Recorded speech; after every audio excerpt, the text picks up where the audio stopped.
Good morning, good afternoon, good evening. Greetings to you from wherever you're watching from and whatever the time is there. My name is Annabelle Benson and I'm the General Manager of Corinthia Villa Hotel.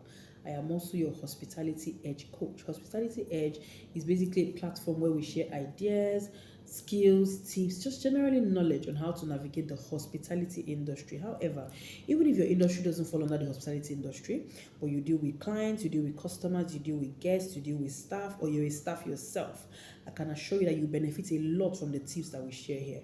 Today, we're dealing with a topic that most of us encounter almost on a daily basis. It's inevitable, and it is how to handle workplace conflicts gracefully.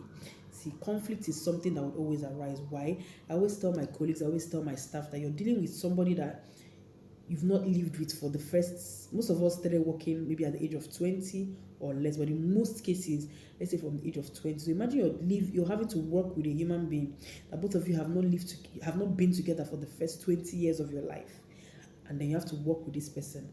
There's bound to be conflict. You're dealing with different temperaments. You're dealing with the sanguine, you're dealing with the choleric, you're dealing with the phlegmatic, you're dealing with the melancholy, you're dealing with different temperaments. You're dealing with people with different work ethics. You're dealing with people with different work mindsets.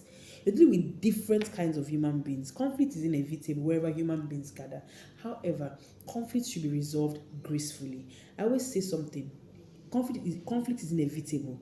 Conflict is unavoidable. But what is avoidable is the issue that should stem out of that conflict. Don't let it linger, and don't let it build into something more something deeper. Basically, most of us, when we have conflicts in the workplace, we tend to shift away from the conflict to the person and start. I've heard of cases where people jazz their colleagues. People hurt their colleagues, people harm their colleagues for just basic office conflict that should be resolved gracefully. So today the topic is how to handle workplace conflicts gracefully. Number one point is stay calm. It's as simple as, one thing you don't know is that the person that stays calm has the most power. Yes. Don't match energy for energy. When conflict arises, don't match energy for energy. Sometimes when it arises, don't follow up with the person that is shouting. Take a deep breath before responding. In my previous videos, I had talked about the power of taking a deep breath and counting to five. I was talking of dealing with difficult guests. Just take a deep breath and count to five before you respond. And don't raise your voice to match other person's voice, because what happens most times is you want to match energy for energy. No, when you're dealing with conflicts in a workplace, don't match energy for energy. Model the behavior you want to see, how you want that person to be, or how you want that person to have responded to you, or how you want that person to say what you wanted them to say. That's how you should be. So if you want that person to just be calm or be quiet, then you be calm and be quiet. So the first point is stay calm. Stay as calm as possible. The second point is listen to understand. Most times conflict in the workplace escalates because you're not listening to understand. You're listening to defend. You're listening to defend yourself. You're listening to answer back. You're listening to, interrupt. You're listening to defend yourself. And my darling, listen to understand. Listen to follow through. Most times, if you listen to understand, you might not necessarily have a response to give. Your response might just be a simple apology if need be. So listen to understand. The third point is focus on the issue, not the person. I always say this: when there's a conflict, it's not about the person, it's about the issue at hand. Even when dealing with the guests or a difficult clients, it's about the issue. Focus on that issue, not on the person. And don't forget to keep that conversation professional. In the workplace, we tend to forget that we're in the office, we're in the professional environment. We now start acting like market men and market women that came from the village. No, keep your conversations professional. Sorry, don't take it out of profession or out of course. We're still within the office, so quarrel professionally.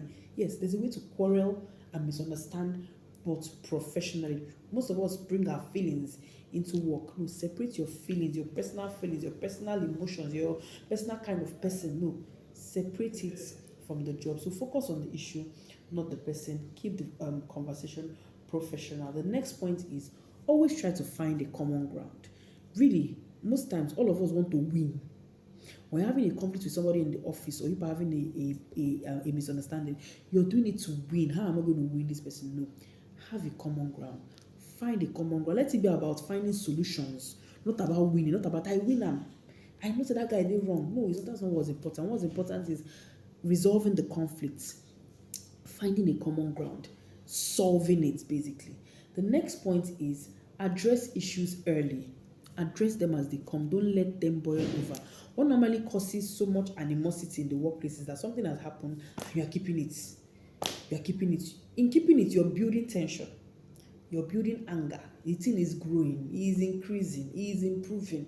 The day it will burst, everywhere will scatter. Address issues early. Don't let them boil over. Don't let them, you know, go overboard. That's when it now bursts, everywhere will now scatter, basically. So nip conflicts in the bud before they turn into bigger problems. That's actually what I wrote here. The next point is always use the right channel to resolve conflicts. You must learn to know the conflicts that should be resolved via mail. You must learn to know the conflicts that should be resolved face to face. Yes. You must learn to know the conflicts that should be resolved on the company group chats. Yes. You must learn to know the conflict that should be resolved by SMS, by chatting. The one that will be resolved by call. That's emotional intelligence play right there. You must learn to know when to bring in a superior, maybe your supervisor, maybe your HOD, maybe even the general manager. Yes. And then finally, you must learn to know how to communicate.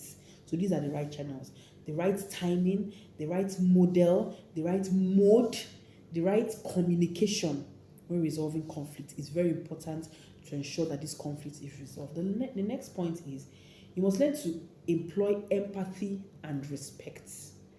Empathy and respect while resolving conflicts. Have empathy for the person that you're having this conflict with, as difficult as it may be, and also have respect for the person. There's a way to quarrel respectfully. There's a way to disagree respectfully. You must learn to engage that. Treat everybody with respect. Treat everybody with courtesy. If you do that generally, even in conflict, even in disagreements, even in misunderstandings, you do it respectfully, and that way it doesn't blow overboard. Remember that what we're talking about is how to resolve conflict gracefully. So in resolving conflict gracefully, the conflict will first happen. Then we're not trying to resolve it gracefully, right? So please do so with empathy and respect. So for today, I'm going to end with these 7 points that I had mentioned. Remember that we're talking about how to resolve conflicts in a workplace gracefully.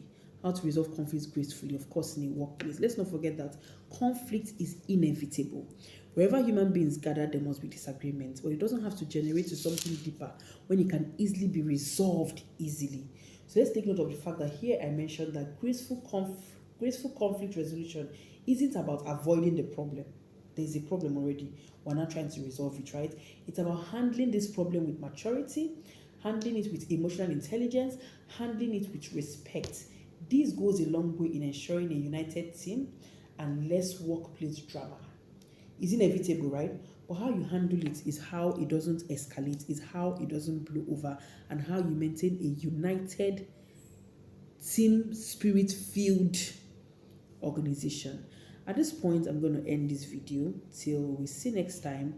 Thank you so much for learning. Please subscribe, please share, please click the notification button so you know when next we post a video. Thank you. Bye bye.